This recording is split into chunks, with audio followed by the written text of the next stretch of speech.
Hello, everyone. It is a real honor and delight to speak to the graduating class of 2019 today. When I was graduating high school, I was in a very different place than I am today. Today, I am firmly ensconced in deep tech, machine learning, artificial intelligence. But at that time, my interest was more in literature.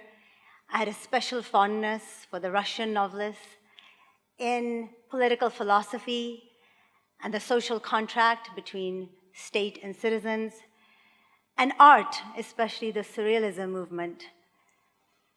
And in particular, I spent a lot of time in the domain of development economics and human rights. Growing up in Pakistan, that was a constant reminder to me that not everybody is as lucky as some of us. So I spent time in villages in Pakistan, giving microfinance credit to women who wanted to start businesses. And I also worked in jails in Pakistan for women who had been unjustly incarcerated because of corruption. And so that's how I started, and then how did I end up here? How did I end up from a very humanities background to one most people consider a very high-tech and engineering background in artificial intelligence? Well, what happened to me was that when I went to college, I encountered a group of Eastern Europeans. And they had come from Romania, Russia, Estonia, Bulgaria, and they had an approach to science and mathematics that was completely counter to what I had experienced growing up in Asia. For me, math was about doing my tests, getting the right answer. Science was about doing the experiments with predetermined results and getting them right in the laboratory. Biology was more about memorizing than anything else the different parts of the human body. But they did not look at it this way.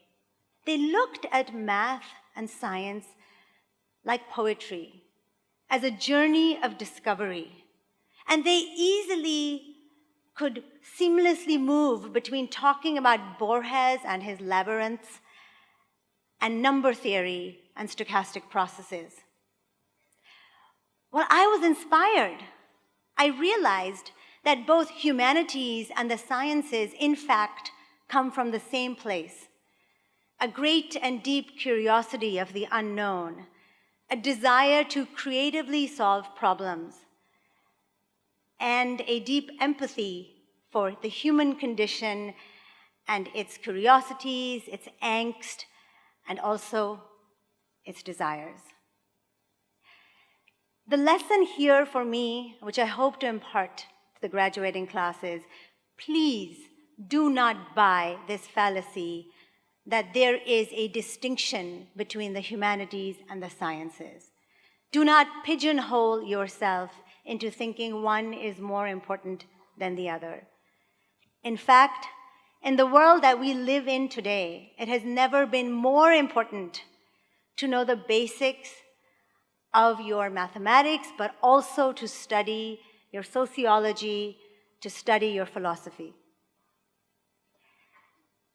When I actually then started looking at technology, I realized that in this new world that we're going in, there is now a new player as well. And this new player is the machine. Sometimes people call it artificial intelligence. Sometimes people call it robotics. What it is the power of computational thinking to change the work that you and I do, regardless of the industry we go in, regardless of whether you become a lawyer, an entertainer, an engineer, or a space astronaut. And technology does two things. First, it automates routine tasks. And before you think, that's for the worker in the remote factory working on the assembly line. No, it's for lawyers as well. It's for bankers as well. When you graduate from law school, you used to have to spend hours doing precedence research on case studies. Now, a machine can do that for you, leaving you to actually reach greater potential of solving cases. It also brings insights to you that you as a team of humans would be unable to do. Artificial intelligence can now detect breast cancer faster and more accurately than a group of human radiologists. Well, all this was fascinating to me. I loved it. I enjoyed it. I worked on Wall Street. And in all this process, I lost perspective. I lost the critical thinking skills that all of you have so fresh in your mind right now. I could only see the power, beauty, and potential of technology. And then I went to Europe. I decided to go back to school for my PhD.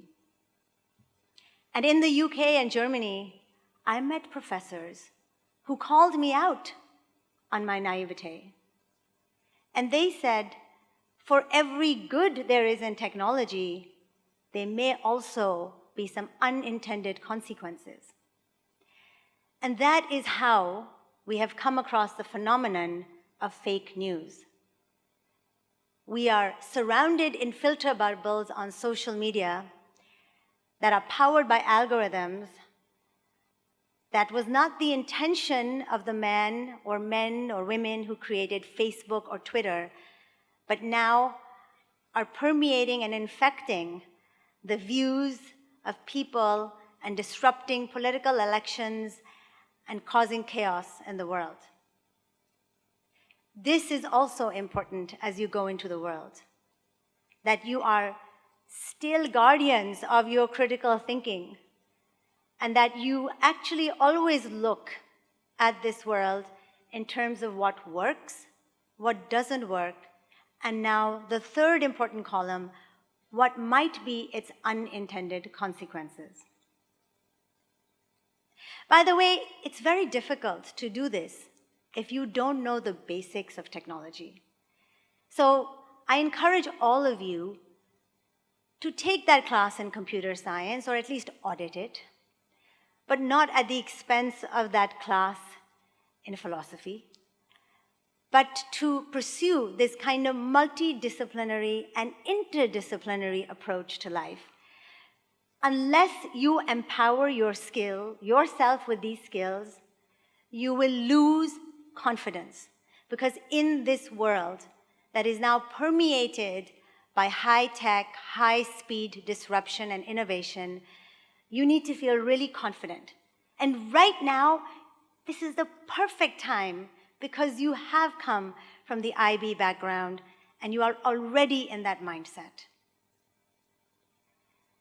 What happened next for me was that after my PhD, after doing this course correction in my thinking, and after all, it is constantly a battle between us and our biases at some level, I came back to Asia. And now the world looked very different.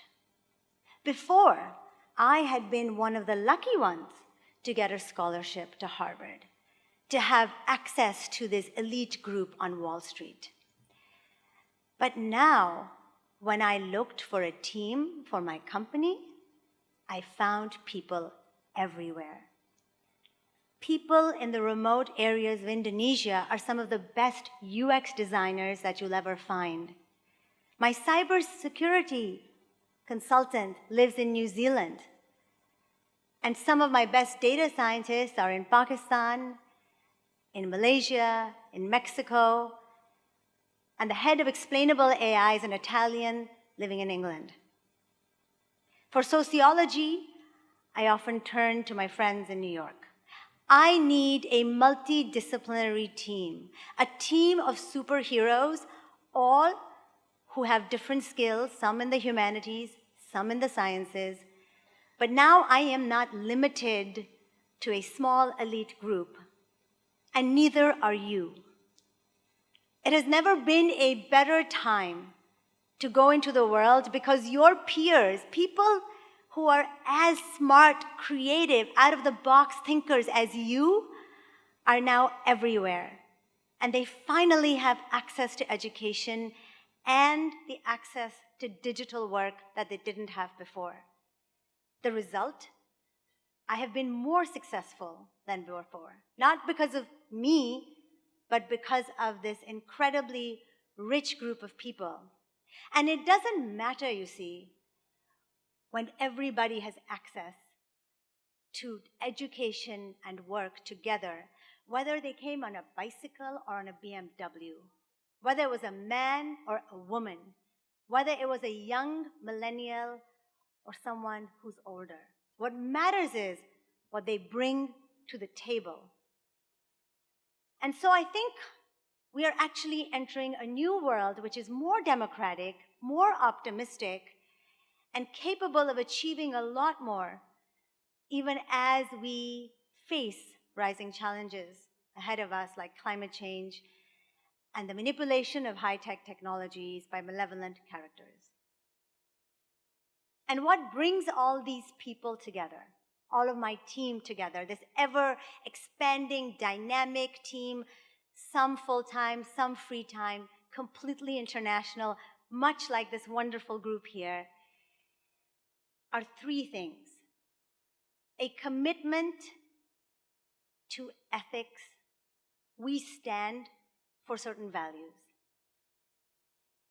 Secondly, a genuine desire and curiosity to collaboratively solve problems. And ultimately, whether you are a novelist, a filmmaker, a baker, or a data scientist, it's all about creative problem solving. And the last thing is that it is a common mission. Because in all this, what I've realized is that to believe, to care, to pursue with conviction together, that's what strings together meaningful moments in one's life. And I'm really excited for your future today. I'm excited for my future because you are going to be the leaders in it. And I'm especially excited for you because the world offers a wealth of opportunity. You just need to empower yourself, and you also need to constantly not let yourself be pigeonholed in any deterministic way.